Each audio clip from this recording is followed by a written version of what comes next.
Hi, welcome to the official Rapid Fire channel, and I'd like to introduce Barbarossa Border Battles. So we've got a further foray into the Eastern Front. I haven't done this for a while, but we've got 4 scenarios for the very early part of the Barbarossa campaign. 3 of those are involving armour quite heavily, but one of them is a mainly infantry battle, except it has got the unusual introduction of an armoured train. So, without further ado, let's dive into the first of those scenarios. The first scenario in Barbarossa Border Battles is Alytus, named the Battle for the Bridges because that's exactly what this game is. It's a fight to control 2 bridges and the way into Soviet-occupied Lithuania. The first obstacle for 7th Panzer Division, as it makes for the bridges, is passing through the town of Alytus.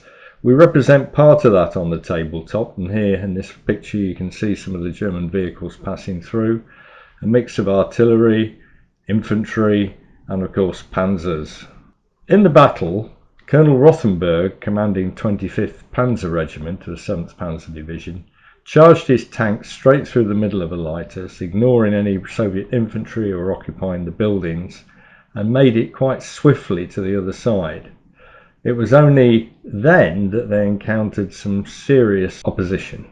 So first of all, let's have a look at these German tanks. The main equipment of 7th Panzer was the Panzer 38T, a Czech light tank, but one that had been taken under German control, manufactured for the Germans, to make up their serious lack of numbers, particularly in Panzer III medium tanks. So if we look at it in terms of rapid fire, it's a target class 4, it's a gun class 5, pretty puny, and its HE capability is 2d6s. So this is not a particularly formidable tank, but they're available in numbers. And in this game they are available in numbers. Here we can see a glorious moment as 3 of these 38Ts cross the town bridge in Alytus, which is the first of these 2 objectives. You notice it's represented on a flat table with ramps up to the bridge. Those ramps don't count as cover, so you can fire along the road and that's just straight open ground. However, those bridge girders do provide soft cover for infantry, but obviously not if the fire is coming along the length of the road. And what are they up against? Well, some of these little beasties. Using concealed markers, the Soviet player can conceal some of these 1940 model T-34s. Not quite the terrifying vehicle that was faced slightly later on in the campaign, although some of the later models were around.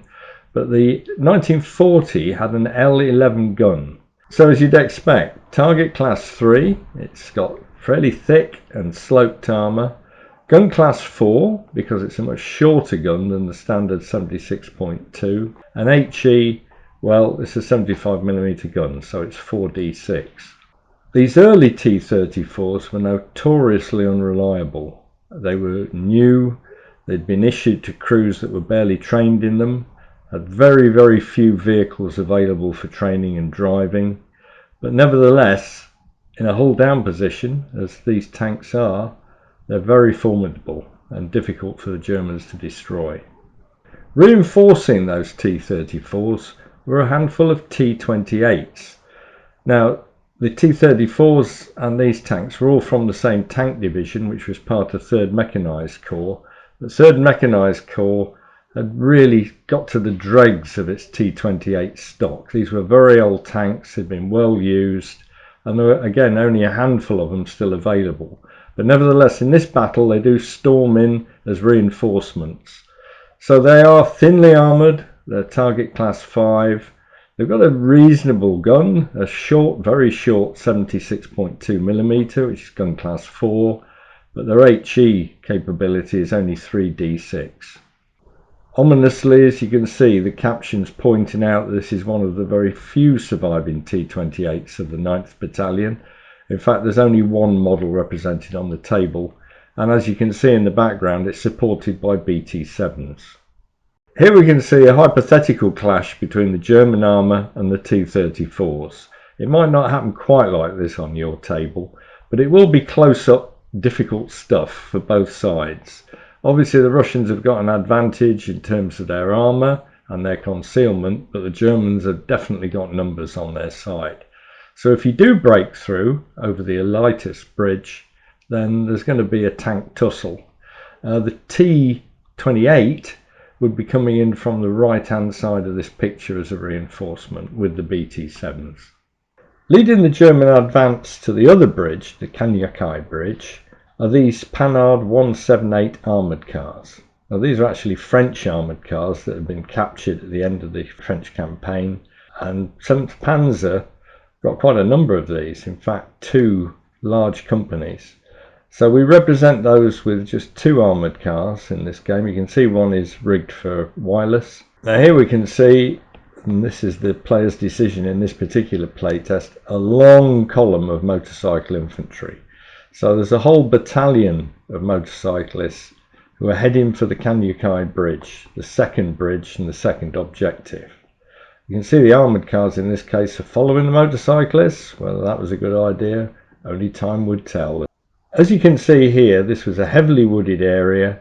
We've represented the forests on either side, which were quite dense, quite deep, and the motorcyclists are passing through quite comfortably. But what we've allowed players to do is to park off this road, on the verge as it were, just to allow the amount of traffic to pass through and to give you a little bit more tactical choice.